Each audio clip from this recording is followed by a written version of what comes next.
Hello, everybody, and welcome to Late Night Football. You can see me smiling, and I can tell you right now that I wasn't smiling 45 about an hour ago. I wasn't. I don't think even Knayha was smiling, but Not at all. yeah, but we Not at Knayha, all. welcome to the show. And Thanks for having me, Rohit. Thanks about for having 45, about an hour ago, I was thinking Knayha comes on the show, and every time United lose, so maybe I need to stop inviting him to these shows. I had that feeling. I was actually being at halftime. I was like, "What do I say? This can't be real." Yeah, I think there was a lot of people. I actually changed the thumbnail for my video. I actually had like embarrassing performance at halftime, and then I had to change it by the end as like, and that's the reason why we are late, because sometimes you can tell results early on, and so like at the 85th, 86th minute you can start typing everything out, doing everything. Here you're watching until the 92nd minute, then they score, but you still don't want to change it because it's United. Anything can happen in 4 minutes. So they can probably concede a goal, but anyway, it finishes 3-2. Manchester United against Southampton. It's not, for someone, it's not for the faint of heart, these games, but it was 2-0 Southampton at halftime. And I think anybody who's seen United recently probably thought, that's game over, it's done and dusted. But they came back strongly and got 3 goals in the end. But we'll start with the first half because it was a good comeback, but it shouldn't have gotten there at all. That first half was everything that's wrong with Manchester United. Let's talk about the set pieces. That first goal, where do you attribute, how much of it is Rashford, how much of it is De Gea, how much of it is Harry Maguire? So I think in my view, it's kind of all three. Like I really, it was a game. Like the first half was like, as you just mentioned perfectly well. Like it was like what could have gone wrong, like what they were taught like not to do in the training, like mark West. They know how Southampton will play. That's their game. Mm-hmm. That's their game forever. Yeah. You can't leave Vestergaard at the near post. I'm like, what? And kudos to Vestergaard and Southampton. They knew. I don't know what they had a feeling that De Gea is going to have a very bad day today. They had somehow known this, but yeah, all three combined, it was like they switched off for a second and it was a goal, and they were like, "Oh, it's a goal." So I and the reaction, and everybody's looking at each other. I think what I really look at when somebody scores a set piece is the reaction of the players immediately after that. Like you watch a Chelsea game and somebody scores a header or something, and then they're like pushing everybody, and then let's go, that's fine. Heads dropped, and I was like, no, not again. Not again. Yeah, it's typical United though, because they dominated that opening 20-25 minutes. They were pretty good. They were like they were creating chances. They were playing pretty well. And then it's just United where they all concede a goal. And thankfully it was a set piece goal, because if it was a open play goal, we know that Solskjaer would have probably asked McTominay on the phone, "Are you fit? Because I need to bring you on right now." Because that's his default to go there. But it was a set piece goal, so at least you cannot blame that midfield and that defense. But that second goal, again, set piece, free kick. A silly free kick for Fed to concede. And then somehow we've got Matic and Maguire on the wall, but it still goes over them and still manages to go inside the hair. It's just embarrassing. But I don't know if it was De Gea going back to his, or maybe because he finally figured out that I'm safe in my position now, and then he decided, I'm going to have a bad game today. But again, a lot of people saying that it's not De Gea's fault because the wall should have done its job. I don't know. What do you think of it? I'll give. I think the way they set it up. See, they set it up for the near post. Mm-hmm. Basically, De Gea was covering the far post. Yeah. Like if I just see the positional play of where De Gea was standing, he was covering the far post and he had the wall to cover the near post. In my view, that was opposite of what should have been done. Mm-hmm. From that free kick, the place where he had placed the ball, it would have been difficult for him to bend on the far corner. Yeah. It was the top bin was on the right corner. He couldn't have bended the ball, that far ahead. The wall should not have covered the near post. The wall should have covered the far post, and De Gea should actually be, because if you see the minute he saw the ball, his movement was very sluggish. De Gea's movement was very sluggish. He did reach the ball. Yeah.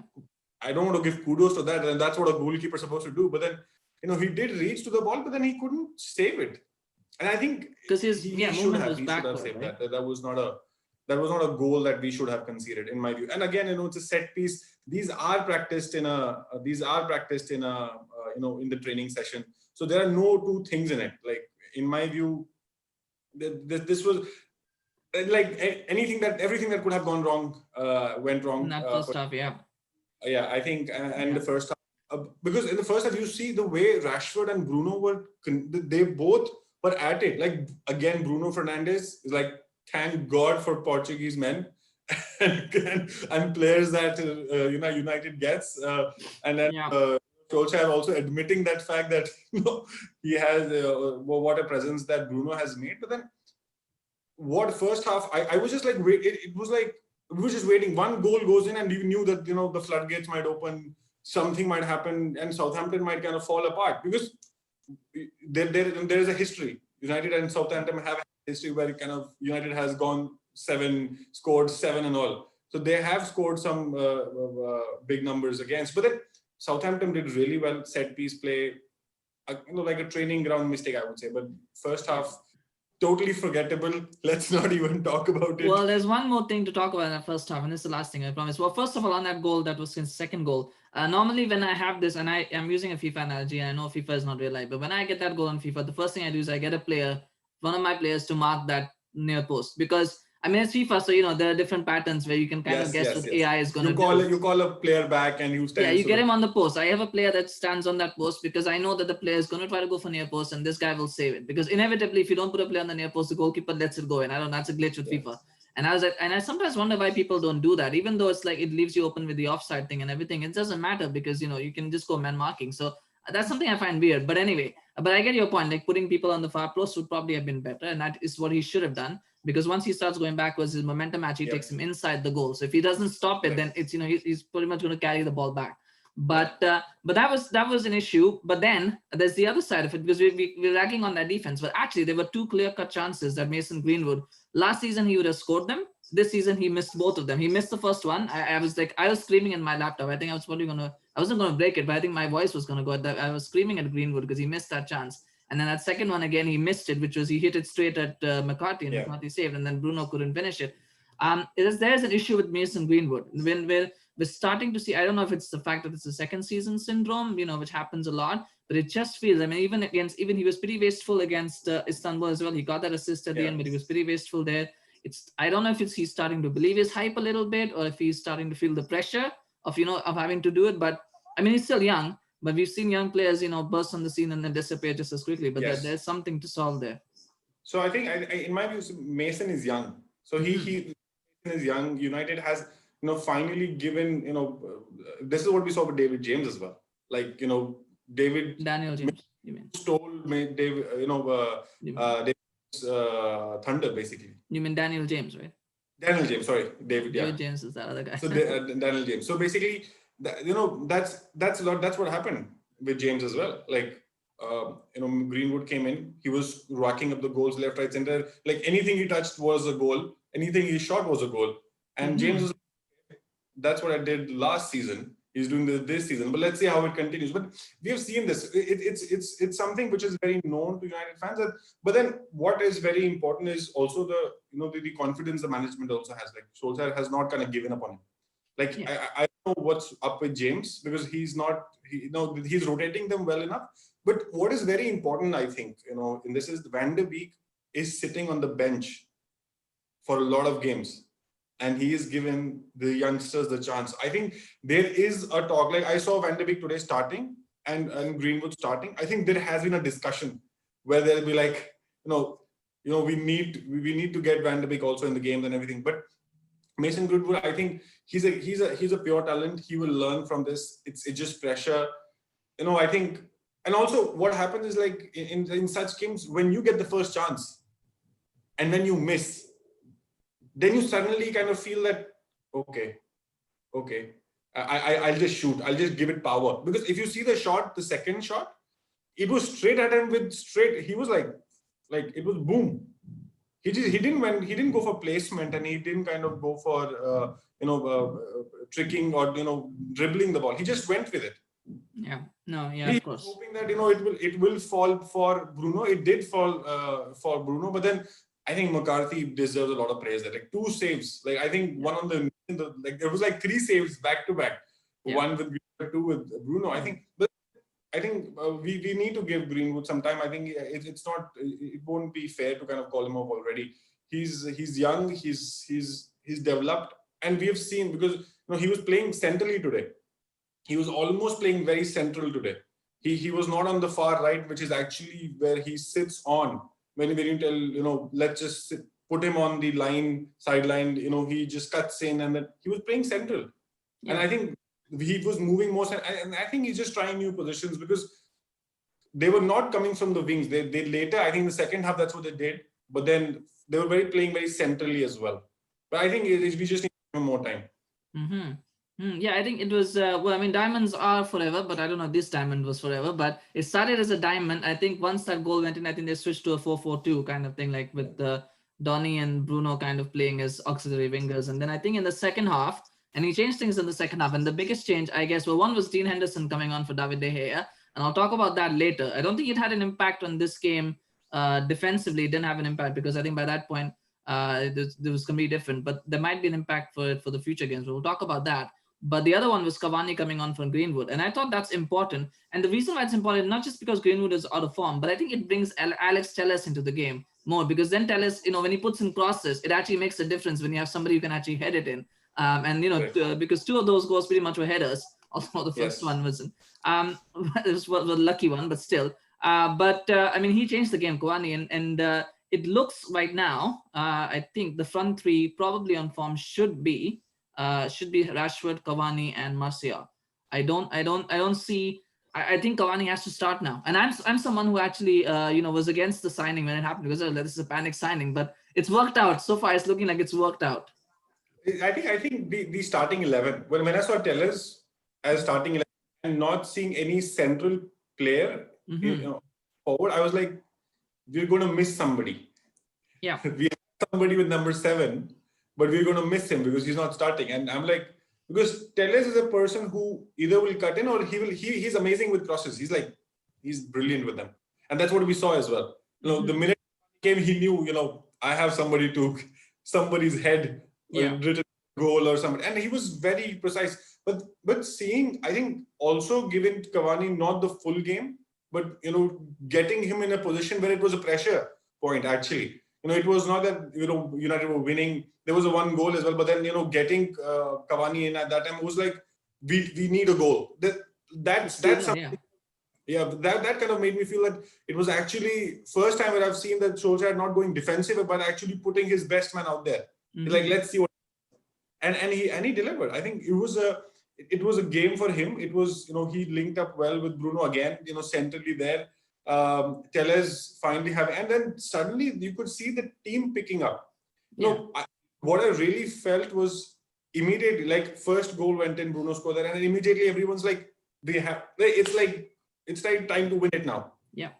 Southampton at that time was very defensive. I don't know that they could feel the pressure, because they might have felt that United is going to come full throttle. They were kind of looking for a counter attack basically, if something opens up and they can then score. But then it was then United's momentum. The momentum completely shifted after that goal. They got Cavani, and Cavani was really pivotal for this victory, I would say. I think he was the main. I don't know. I think Bruno gets man of the match every time, but I think it was. No, Cavani. I think Cavani got the man of the match. Yeah, Cavani was the official man of the match. Was Cavani? Yeah, it had to be Cavani. I mean, he's got 2 goals there. He has to be the man of the match. But I mean, the thing is, when you have a focal point, particularly against Bednarek and Vestergaard, they're big guys.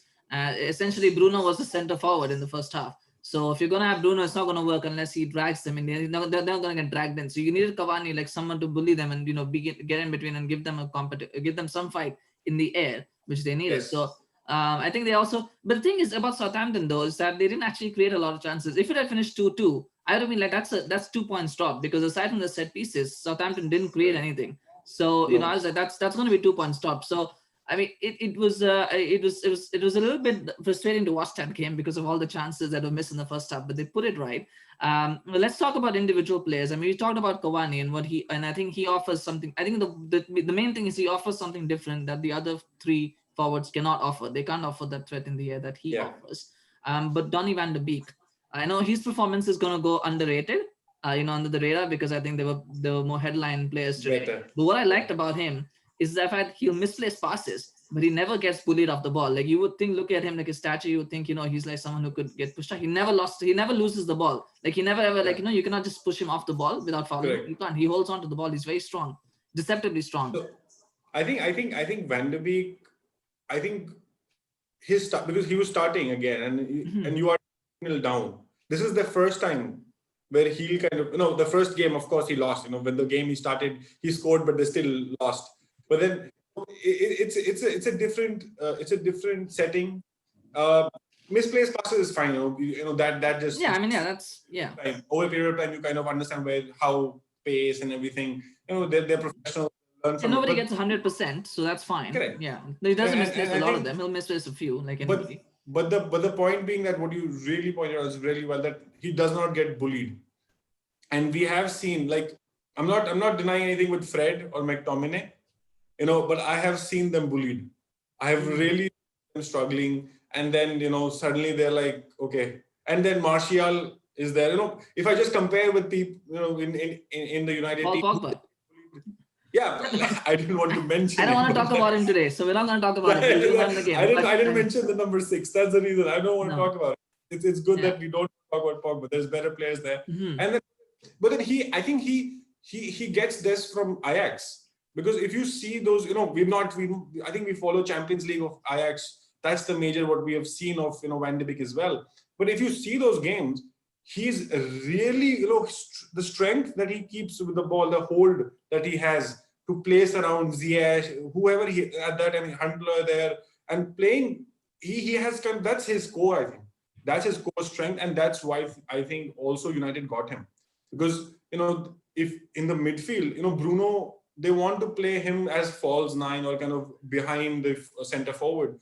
And he's another one who doesn't get bullied. He will fight for the ball. Yeah. However, there will be times where somebody nicks the ball away from him, or he's placing a pass and then somebody puts a leg in and then he loses the ball. But then he doesn't get bullied. Nobody can push him off, and then he covers the ball really well. I think Van Dijk, I don't know, could be that they're rubbing off each other as well in the training session. They've understood how they want to play, what is important, because these players hold the key right now.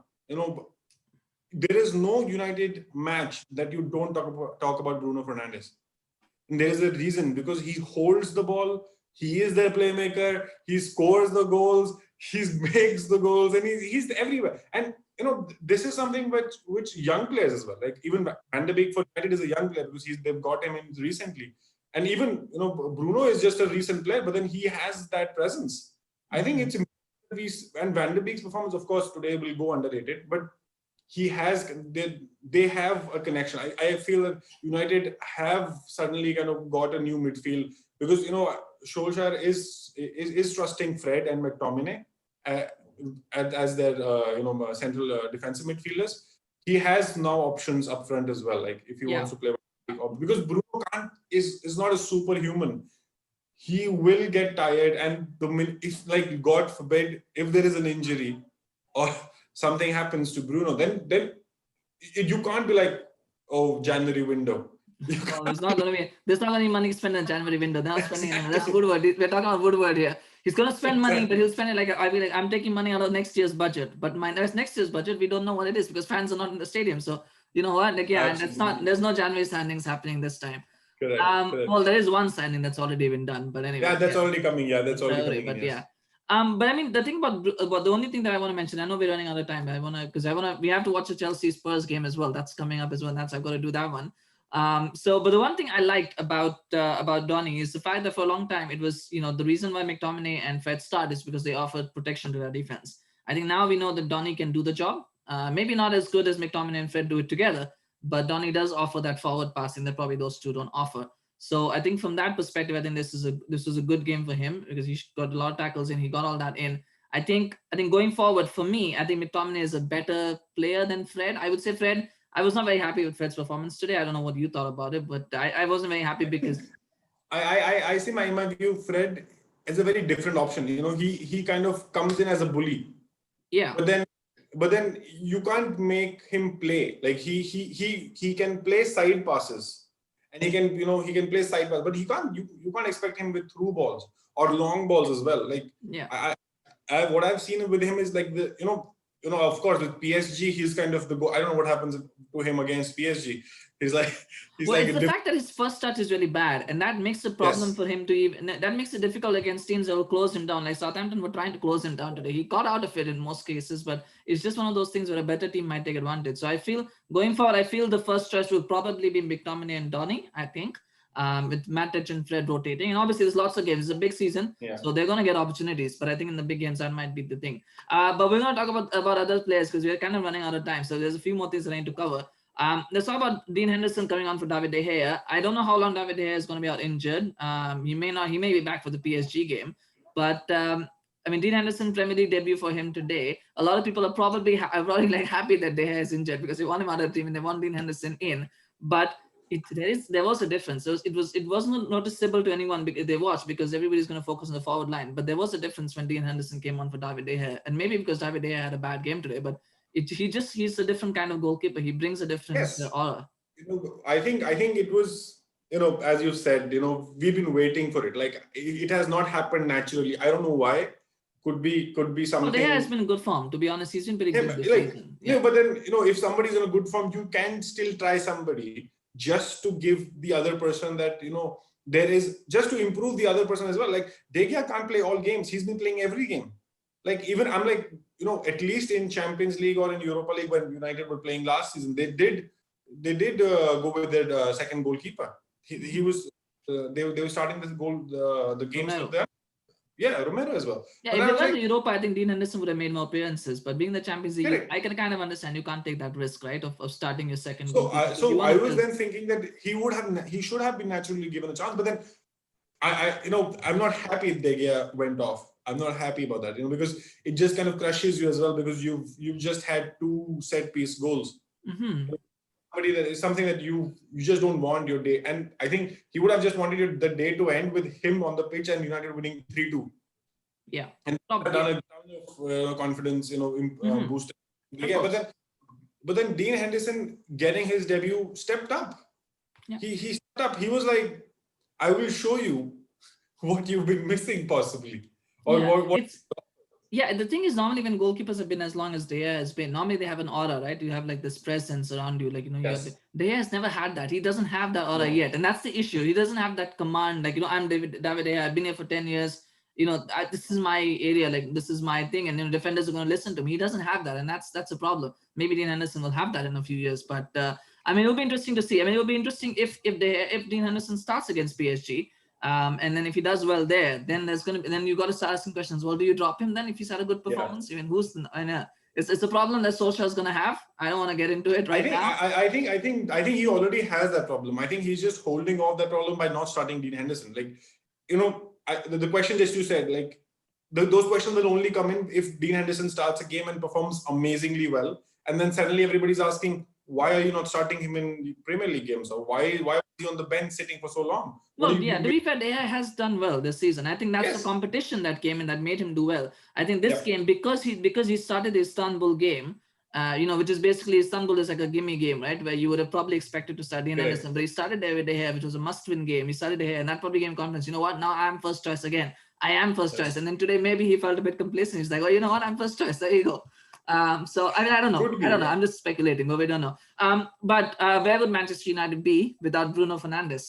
I mean, everybody's going to talk about I think people are going to talk about Bruno Fernandes, but he is. I mean, I said this on social media. I think he's going to be this generation's Brian Robson, minus the injuries, hopefully.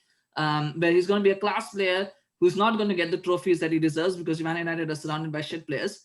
And they have a very shitty board, whatever. That's Brian Robson in a nutshell. He was an absolute class player for United in the 80s, if anybody remembers. I didn't watch him play, but I've heard a lot that he was one of the best players, not just at United, but in England. He was one of England's best players in the 80s. He was highly rated. He's still highly rated. Everybody talks about Robson. Yeah, and the problem was that he had a lot of injuries, but whenever he played, he was class. He actually did a number on Diego Maradona when he was at Barcelona. Rest in peace.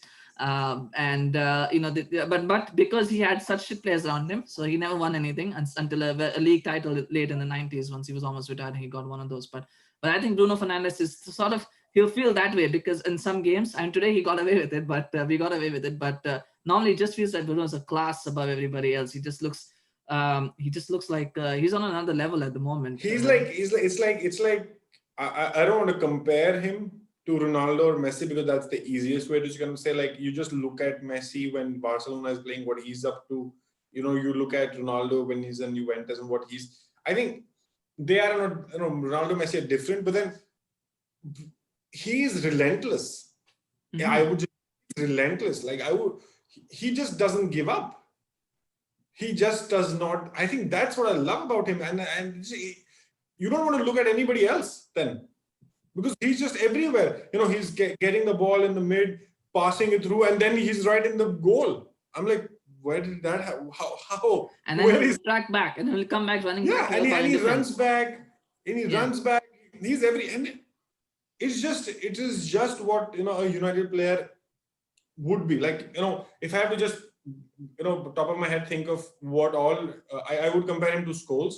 He has the tenacity of Scholes. He has the vision of Giggs, and better tackler as well. Yeah, and then he's composed. He's calm. He's calm in front of the goal. He does not. There are no rash shots. Even the long range shots that he tried. There were a couple of them, but then he has he's thinking of something. He's looking for a pass. If he doesn't find anybody, he's shooting them. He's thinking on the move, and it's just brilliant. I know I'm like waiting, and when Bruno has the ball, I'm like, okay, is he going to shoot? Is he going to pass? Oh, and there's a goal, and he's there. I'm just and then the question that you started with, like, where would United be if Bruno was on? That's a very good. I would not. They would be where I think they would be where Newcastle are right now, like in a sort of relegation battle. Without they probably would be. Because he's been their master player forever, like since he has come in January, and I think he's suddenly just he has taken over. I think, as you said, the leadership quality, that everything, that somebody centrally that was missing in United, he just picked it up, and now everybody's thinking of him as well. It's not everybody's stepped their game up. Sometimes I do feel that they're just hoping Bruno would do something, but then we do see some glimmer of hope and shine from somebody else as well. Yeah, the last goal was Marcus Rashford with the cross. I didn't think he had it in him, but he showed that he has a good cross in him. And Cavani finishing off. And today Bruno had help. He had Edinson Cavani to step up. Is he your man of the match? I think so. I think he has to be. There's no doubt in that. Yeah, he's my man of the match too. I think he just changed the game when he came on. I think he gave United a different dimension, and he brought. And I said I was a vocal critic when he was signed, not of Cavani, but the fact that it was a panic. It is a panic buy. Let's not get away. This is not a master. Yeah, let's not shy away from that. Let's it's a panic buy. Something else. Let's not be like, okay, there was well planned, everything well done. No, it was a panic buy. And it's worked out, or it seems to be working out so far. Even Igalo had a good start, so let's not get carried away. But it worked out today, and it might work out just because they've got somebody who can actually put crosses in. They've now got two players who can put crosses in apparently, but they have one at least who can put crosses in. That's Telles, so it might work out. But I mean, he was good today. I don't think there's any person against Cavani. I think he's a fantastic player, and he's showing that. He gets a lot of I think Cavani brings a lot of experience in this. Like, because if you see the front lineup, Martial, I think Rashford, there is too much pressure on Rashford. In my view, the first front three, there's too much pressure on Rashford because Martial, he has had a little on and off form. He has been brilliant. You can see his touches. It's just amazing, but he's not able to finish. I don't know. It's just a time of phase or something. It'll just come off and he'll just score goals. But then, if United can't go to Igalo again, they have to look at somebody. Yeah, they can't. And with Cavani, at least he just freshens things up, at least because the natural thing, he has the aerial ability. Because that's separate to his game. Like, nobody in United's front three or whoever they have right now does offer that. Yeah, and that just kind of helps the whole team to think differently as well. He brings in a different dimension to the game. And that really helps everybody to just say that it's not flat. It's not that we're just going to play field goals. There's no header. There does come a header from Bruno now and then, but then somebody more central who's kind of and with PSG he you could see his goals, and they were like from far away, and he will be diving into goals, and he puts his head out. He's not scared. He bullies defenders as well, as you said. Vestergaard, and they would have felt some presence. They would have felt that okay, this guy is really hard. It's not going to be that simple now. Yeah. It's funny as well. I saw that goal, that last goal they went in. I was just thinking, these guys are quite big, and I don't know how anyone's going to get a jump on them with a header. But then he scores a header, so what do I know? But one thing I do want to mention as well, and we're kind of coming to the end here. But one thing I do also want to mention is that the Cavani actually assisted Bruno's goal from the wing. So he wasn't just playing centrally. He was also actually, and I saw him quite a few times. We actually tracking back and actually making tackles in midfield.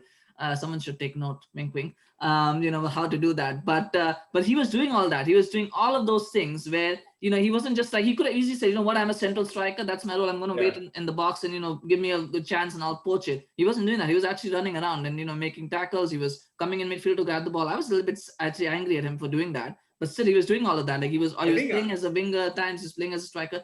So he's bought in, whatever it is, he's bought into the fact that this is not a retirement, journey for me. I'm actually here to try and help the team win. And that shows the experience. Like you're sitting on the bench, your team is 2 down, and then the coach looks at you, and then he calls like, you're going in. It just shows that he has that hunger. Everybody, as you said, it's a retirement. He's done. He's going to go to MLS after this. There is nothing. But no. There you saw the potential, the real deal, the hunger to actually win the game, to score, to assist, to come back, get the ball. And because I think he just there was a spark. It was just like, we can't let this go. This is United. We can't let this go. Because losing is, it's been at 2-2, to be very frank, I was like, it's going to settle down. It's going to be ensure that they don't lose it at the end with a penalty or something. Mm-hmm. They were at it. They didn't just let it go. They were like, we have to win this. And when they scored the third goal, I was like, this is what the United mentality is. Cavani has bought into it. And when he saw that the team was losing, he just didn't be like, okay, I'm a central forward. Why should I even think of going back and tracking the ball? And the Bruno pass as well, it was really nicely done. He was the pass, the precision, I think I really liked the way he kind of came in. Mm-hmm. He was picking everybody up. He was like, let's go. We have to get this done. We have to win this. And good to have 3 points in the bag. Yeah, in case you were wondering why we are not talking much about Southampton, it's because they didn't do anything in that second half really to trouble. In fact, they didn't do much in the first half, aside from those set piece goals.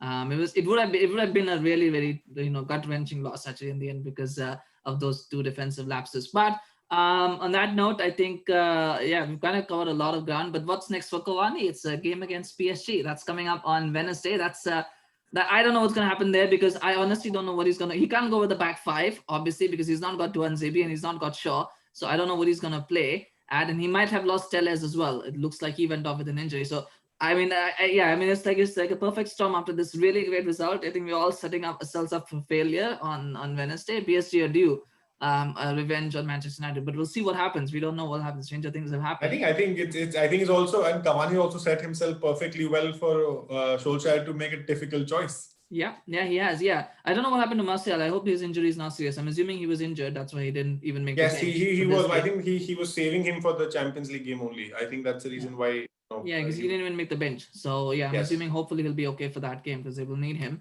But we'll be back again with that one. We'll get match reactions for that on Wednesday once we get to that game. But this one has gone a bit longer than we normally do this match reactions. But that what happens when you have like such a very. This is probably. I mean, I don't know if anybody now cares about the Chelsea Tottenham game. To be honest, I mean, I'm gonna watch it. I'm gonna do the reaction. But I'm just done. And besides, Liverpool drew yesterday, so this game isn't that important. Who wins or who loses now, it doesn't matter because they were not going to be top going into the weekend. So I'm not worried about it now anymore as much. So Liverpool have given me a nice gift. Brighton actually gave me a nice gift. Or VAR gave me a nice gift. Yeah, VAR. You should actually thank VAR. VAR gave me a nice gift, and then now United again. By the way, I think for all the trolls and haters out there, United won today with a comeback victory. That there were no penalties involved. And Bruno scored an open play goal. So I don't know what the complainers are going to talk about today. I don't know. But that's probably going to be something to figure out for you guys. But but thank you so much, Knayha, for joining. I think we've covered a lot of ground today. And I mean, it's going to be Pleasure. interesting. I think we're now starting to see a few plots develop and things develop, and we'll see if they can carry this momentum. Now they've got 4 wins on the bounce, Definitely. and the important thing now is to carry this momentum and go into PSG into that game and try and get a positive result from that one. Yep, let's see how that, because I think it's going. The momentum is there. You know, you had a and you don't want to kind of slump again. You want to ride high on this. You know, it's a high. 2-0 down and you win 3 high. You want to keep as long as that possible, and the winning streak is always important, because you know, and dynamics changing. You see new players coming, like, you know, Henderson starting, Cavani making a change, and you know, Van de Beek. I think there's a lot of momentum. There's things currently. I'm not seeing the, you know, we're seeing the right things, to be very frank, because it's going to be very difficult in this Christmas period as well. You know, the back-to-back games with, and you know, injuries are going to be the key. How you manage injuries, how you manage players. I think having more options is going to you know, matter. Yeah, I mean, that defense still needs to be sorted out. We haven't even got to that talking about that defense, and it wasn't a good defensive performance, and there are issues there, but we just don't have the time to talk about it today. But we'll leave it. We'll end on a good note, on a high note. We're not going to talk about negative stuff now. So congratulations to all Manchester United fans for that amazing victory. Well, we'll be back again very shortly with the Chelsea Spurs game. That's already started. But you know, nobody cares about it. I'm kidding. I'm sure people care about it. But I don't care about it because it's a title thing. United not in a title. Yeah, so you know, it doesn't concern us. Well, thank you so much for watching, though, guys. Please remember to smash a like if you enjoyed the video, and leave a comment. Tell us what you thought. What were your reactions when that third goal went in? I was screaming. I was screaming. I think I hurt my hand because I was clapping so loudly. But you know, let us know in the comment section, and please remember to subscribe to the channel if you're new, because we want to you know, try and see if we can hit 120 subscribers by the end of the day today. So try to help us with that. We'll keep producing the engaging content, this kind of doing these match reaction videos. So you know, just please show us a support, and we'll continue to keep hopefully we can keep you entertained. But thank you so much for watching. Have a good rest of your weekend, a good night, a good day, whatever time you're watching this.